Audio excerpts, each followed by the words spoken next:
Dan? Morning, gentlemen. How are you? Good. How are you doing? I'm doing equally well. Back to school this week at JC. Can you believe it?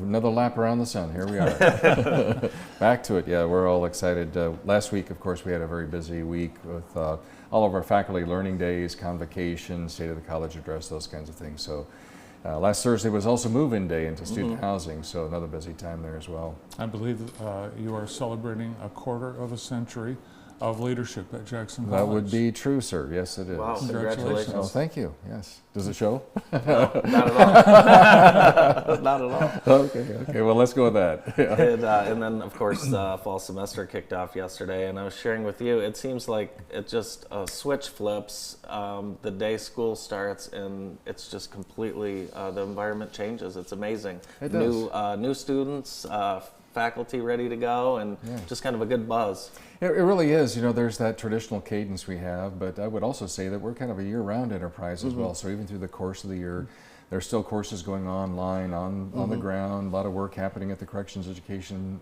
program in the various prisons.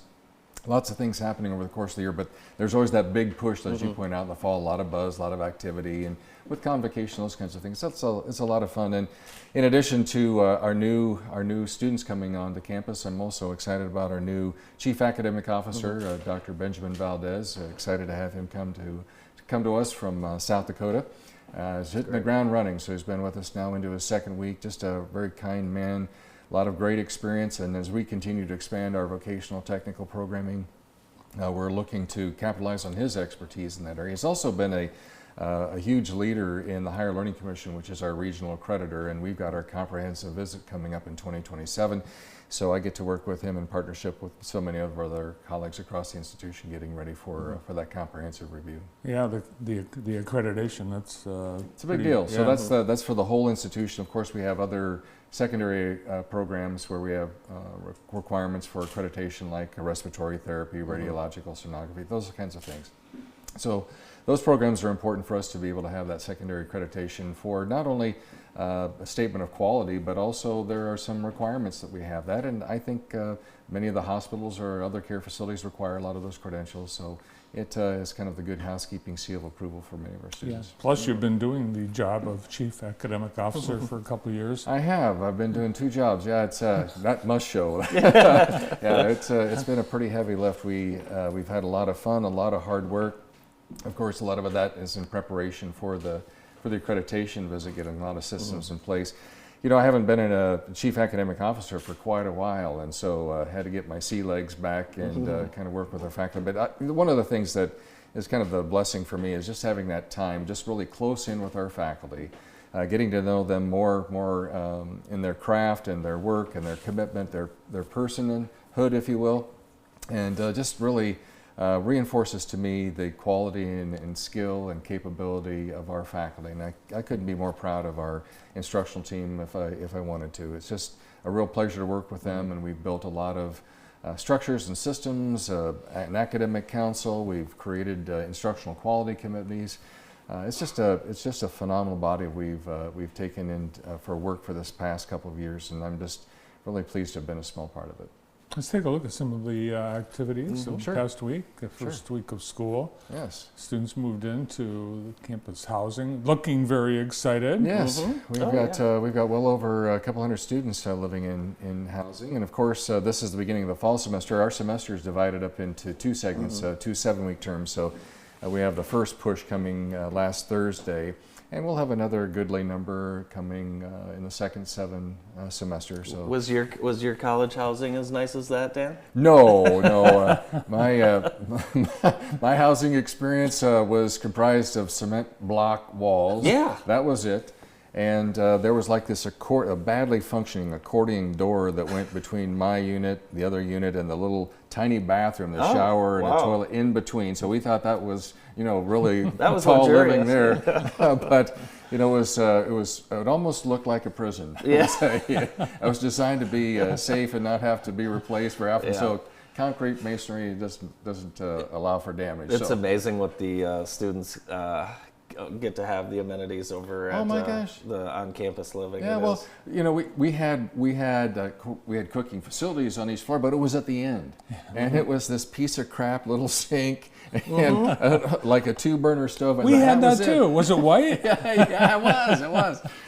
But now, I mean, the students in our Gold Hall and Maroon Hall, I mean, they've got a dishwasher. I wish they would use it, wash their dishes. Yeah. But also microwave, refrigerator, stove. Yeah. I mean, they've got it all. And I never had that. But, we really want to make sure it's a complete and comprehensive experience for our students, and they have everything they need. And of course, we have a full meal plan at the college. Greg Klaus and his team does an amazing job in our culinary arts program. Great and food. hospitality. Yeah, just great food. And this is the one college where I've ever worked, ever served at, or gone to school where nobody complains about the food. Yeah. It's that good. It's that good. Frequently when Bart and I are on campus, we see your staff taking advantage of the food all the time. So it must be good. It is very good. Yes. I'm just grateful for Greg and his team. Yeah.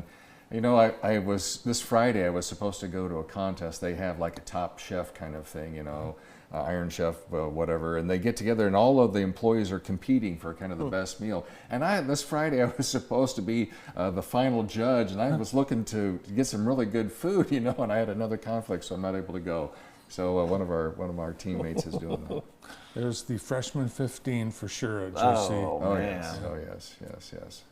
So we're very excited about the semester starting, and just really grateful for the new year. Yeah, new partnership with Dearborn. That Yes, was, recently the announced. signing ceremony. So one of the first formal acts that Dr. Benjamin Valdez took up was the signing ceremony that we had with University of Michigan Dearborn. For our education program, it's been one that I've been working on with our local school superintendents, being able to provide a program of study for students to take their first 2 years with Jackson College and then move on to the university.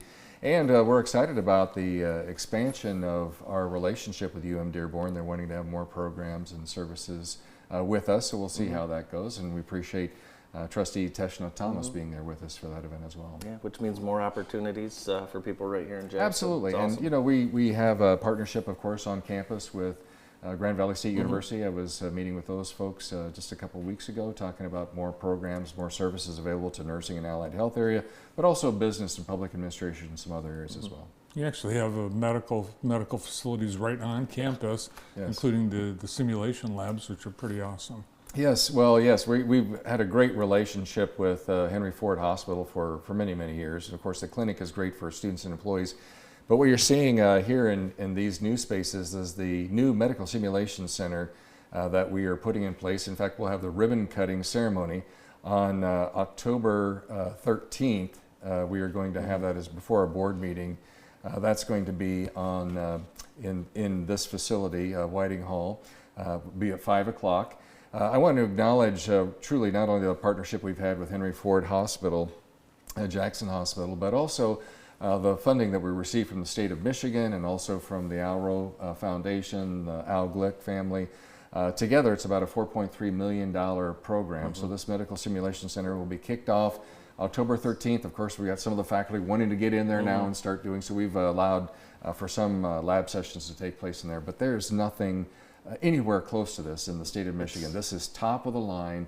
Application, hands-on experience for our students, and they will be blown away by the experience, covering all aspects of intake services, ambulances backing up, bringing in the gurney, triage experiences, mental health. We actually have a home we're simulating inside, so if we need to extract a patient, we can go in to do that or provide in-home nursing care. All of the services that you can think about. Plus, just like a hospital, you can actually go out into the courtyard area. Many hospitals have that kind of calming space. You go out with nature, and we actually have that as well. We have a little pond out there too with some koi fish in it as well. I walked through there the other day, Did you? and you think you're in a world-class hospital, There you go. even in the common spaces. Yes, you really exactly. do. Yes, yes. My brother and I were walking through there, kind of cutting through, and I'm just thinking, this is amazing. Yes, it is. That's a level of It's- quality and it is. focus that we have within our institution, the commitment we have with our faculty, but also just to thank so much the work of our foundation, working with the Al Glick Foundation and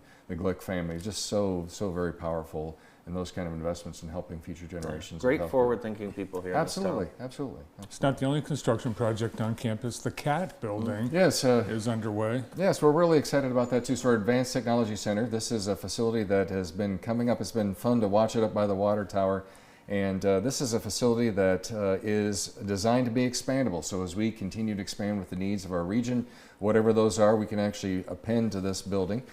We are going to have kind of a two-story facility on the end of it. So that's for our climb school. You're looking at the primary level there, where we'll have offices and traditional classroom spaces and so forth, but also lots of training spaces.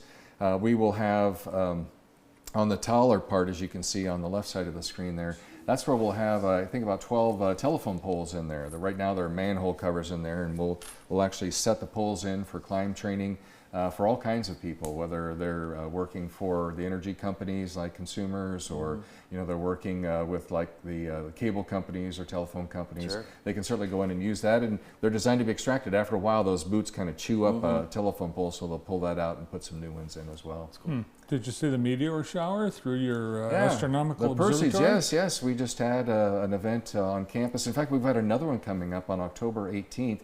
We're actually having Professor Michael Myers, who's the chair at the University of Michigan. In fact, we invite the general public to come on out for that. That will be starting at 6 o'clock in Burt Walker Hall. We'll actually have a presentation, some Q&A, and then we'll actually go out to this site where people can bring their own scopes or look see at the rest of it. meteor. Yes, yes. You know, I'll be there. Yeah. I will be there. What The a Perseid great, shower is known for having a meteorite happening about every minute. So you can go out there and see a lot of it with your naked eye, but also with the assistance of our astronomical observatory. But we're excited to encourage the public to come out on the 18th and hear about what modern astronomy is like. And whether it's the James Webb Observatory or ours, or the Hubble telescope. Just there's so much, and for us, this is a commitment to STEM education, getting people excited about science and certainly astronomy. Yeah, and the staff is great out there. Yes. I was out for one of the events, and people of all ages, kids, yes. and staff explaining things. It's so Yes. cool what you can do out there. So highly encourage anyone to check that out if you can. Travis is just a real find for us. He just lives, sleeps, and breathes astronomy, Yeah. and he's just a really great with all young people and older people as well, and helps them get excited and help them search about these celestial spaces and the phenomena up there, and really gets the curiosity going in young people as well. Oh yeah, check out the whole east side of the campus. I know, exactly. It's all the dome, the new baseball and softball fields. Yeah. Just a lot to see. Of excitement. Yeah. We like to keep it going. You keep tasking me to have a ribbon cutting Yeah. every so often, so we're going to make sure we can do that. There's for still room out there. There's still I can't property. remember what it was, but earlier this year I added them all up. The number of ribbon cuttings and groundbreakings that have occurred on campus since you've been president, and it's somewhere around 40. I'm sure. Yeah, that's amazing. Easily. Yeah, we keep it going as needs expand, and we want to make sure we're current and meeting those emerging needs that are out there for our community. Great to see you. Thanks for coming in. Yes, sir. Pleasure to be here, Thank you. gentlemen. Thank you. President of Jackson College, Dr. Dan Phelan. More of the morning show after this.